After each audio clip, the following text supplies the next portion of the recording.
వాళ్ళకి planning, recce చేయడం, ఎలా చంపాలి, యాక్షన్ బ్యాచ్ ఎవరు, అసాల్ట్ బ్యాచ్ ఎవరు, డిఫెన్స్ టీం ఎవరు, ఇలాగ ఒక ఆర్గనైజ్డ్ గా ఉంటది అనమాట వాళ్ళకి. సో మనకి పట్టాల రవి టీం చూస్తే వెరీ వెరీ ఆర్గనైజ్డ్ గా ఉంటది. క్లీనింగ్ టీం కూడా ఉంటది. ఒక హత్య చేసినాక దాన్ని క్లీన్ చేస్తారు గుర్తులు. ఇంకొక సరెండర్ అయ్యే టీం ఒకటి ఉంటది, లాయర్ల టీం ఉంటది.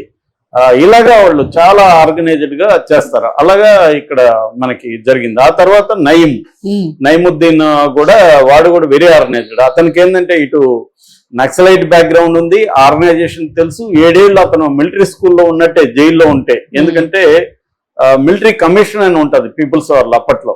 ఆ military commission central committee leader అక్కడ పటేల్ సుధాకర్ రెడ్డి జైల్లో ఇతనితో పాటు ఉన్నాడు.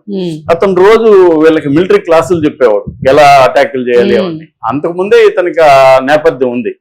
అలాగే అక్కడ నేర్చుకుని వచ్చాడు. ఇక్కడికి వచ్చినాక SIB అంటారు, special branch, SIB special intelligence branch. వాళ్ళు ఇతనికి నాలెడ్జ్ అందించారు. అంటే 2 లీతల్ సంస్థల నాలెడ్జ్, ఎక్స్పీరియన్స్ నయీంకి వచ్చింది. టీమ్స్ ఫామ్ అయిన ఎక్స్-నక్సలైట్ టీమ్స్ పైన ల్యాండ్స్ విపరీతంగా కబ్జా చేయడం అనేది నయీం స్టార్ట్ చేశారు. దాదాపు అతను చనిపోయినప్పుడే 4000 ఎకరాల డాక్యుమెంట్స్ దొరికాయి అతను.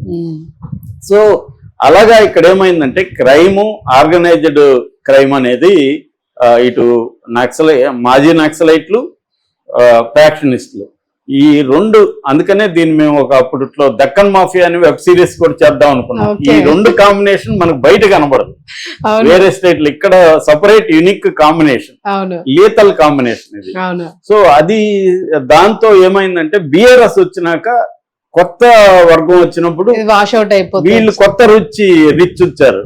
BRS వాళ్ళు సంపాదించుకోవాలంటే ఎవరు అడ్డుగా ఉన్నారు? నయీం అడ్డుగా ఉన్నాడు, ఫ్యాక్షనిస్టులు అడ్డుగా ఉన్నారు. వాళ్ళ మీద వీళ్ళు పడడం స్టార్ట్ అయింది. సో ఎందుకంటే ఇది BRS ఇక్కడ లోకల్ అడ్డా కాబట్టి మా దగ్గర మీరేంద్రా చేసేదని అటాక్ చేయాలి. కలిసిపోయేవాళ్ళు, లొంగిపోయేవాళ్ళు, లొంగని నయీం లాంటి వాళ్ళని చంపేశారు. ఇది బేసిక్ గా జరిగింది. ఇప్పుడు రేవంత్ రెడ్డి వచ్చినాక మళ్ళీ ఫ్యాక్షనిస్టులు, ఎందుకంటే రేవంత్ రెడ్డికి తెలుగుదేశానికి అవినాభావ సంబంధం ఉండొచ్చు, మళ్ళీ ఇక్కడ మొదలైనట్టుగా. ఎందుకంటే గతంలో ఇప్పుడు అఖిల ప్రియ తోకదాడిచ్చినప్పుడు కేసీఆర్ చాలా సీరియస్ గా తీసుకున్నాం, జైల్లో పడేశారు. కానీ రేవంత్ రెడ్డి మరి సీరియస్ గా తీసుకుంటాడా, ఇలాంటివి పెంచి పోషిస్తాడా అనేది చూడాలి. అదే BRS ఉంటే ఇప్పుడు ఇట్లా జరగ తక్కువ. ఎందుకంటే ఒకవేళ జరిగినా వీళ్ళు ఇమీడియట్ గా రియాక్ట్ అవుతారు. కానీ మరి రేవంత్ రెడ్డికి అక్కడ కూడా మూలాలు ఉన్నాయి, అక్కడ స్నేహాలు ఉన్నాయి. మరి ఆయన కూడా రియల్ ఎస్టేట్ యాక్చువల్ గా.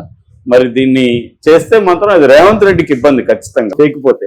ఎందుకంటే ఇప్పుడు మళ్ళీ ఇక్కడ, ఎందుకంటే అమరావతిలో పెద్దగా లేదు అక్కడ ల్యాండ్, ఇది మళ్ళీ హైదరాబాద్ మీదుగా వస్తారు. ప్రజెంట్ అయితే హైదరాబాద్ అంత గొప్పగా లేదు, అట్లనే మరి బ్యాడ్ గా కూడా లేదు రియల్ ఎస్టేట్.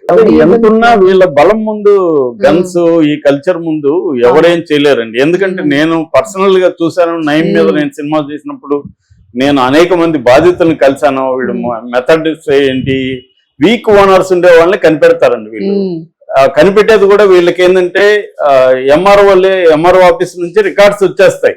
ఇదిగో ఓనర్స్ వీళ్ళు.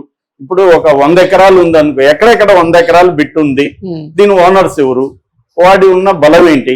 సో వీక్ గా ఉన్న వాళ్ళని వీళ్ళు ముందుగా అటాక్ చేస్తారు, వాళ్ళని బెదిరిస్తారు.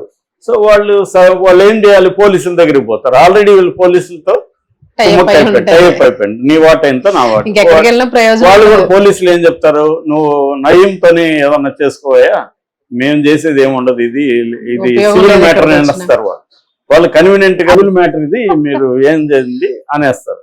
దాంతో వాడు ఏం చేయాలి, రాజకీయ నాయకుడి దగ్గరికి పోతే వాళ్ళతో అయిపోయింది ఖచ్చితంగా. అప్పుడు నయీం ఏమంటాడు, ₹1,00,00,000 మీ వాల్యూ అనుకోండి, నేను 20 లక్షలు ఇస్తాను, నాకు రాసిచ్చామంటాడు. రాసిచ్చేయాలి. లీగల్ గా నయీంకి ట్రాన్స్ఫర్ అయిపోతుంది. నయీం చెప్పిన బినామీ ఎవరో ఉంటారో బినామీ పేరుకి ట్రాన్స్ఫర్ అయిపోతుంది.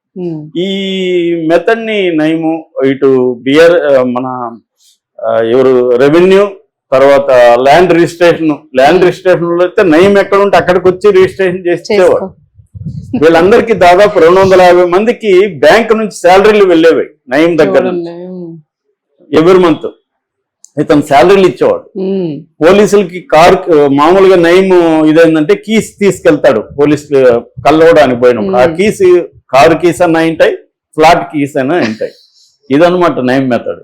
కాబట్టి లేదా అందుకనే ఇక్కడ ఇంకా ముంబైలో different- ఉండే మాఫియా వేరు, ఇక్కడ ఆ. మాఫియాకి యునిక్ లక్షణాలు ఉన్నాయి. రాయలసీమ ఫ్యాక్షనిజం ఎక్స్ నక్సలైట్ అదే కలిసి, ఇప్పుడు పరిటాల రవి ఉన్నాడు, ఆయన ఎక్స్ నక్సలైట్ స్వయంగా ఉమ్, ఫ్యాక్షనిస్ట్, ఉమ్, రెండు కలిసిన వ్యక్తి ఆయన. ఆయన దగ్గర ఉన్న టీం అంతా కూడా అలాంటి వాళ్ళు. ఉమ్, సో వాళ్ళు మరింత ఆర్గనైజేషన్, మరింత నాలెడ్జి, టెక్నాలజీ, ఇవన్నీ సిస్టమ్స్ ఇవన్నీ పెట్టుకున్నారు. ఉమ్, అంటే గవర్నమెంట్ ని కూడా వాళ్ళు మ్యానిపులేట్ చేయగలిగిన చేయగలరు. పరిస్థితి ఇక్కడ ఉంది. ఉమ్. అందుకని ఇప్పుడు రేవంత్ రెడ్డికి ఇది ఇబ్బంది అవుతుంది. ఆ. మరి ఏం జరుగుతుందని చూడాలి.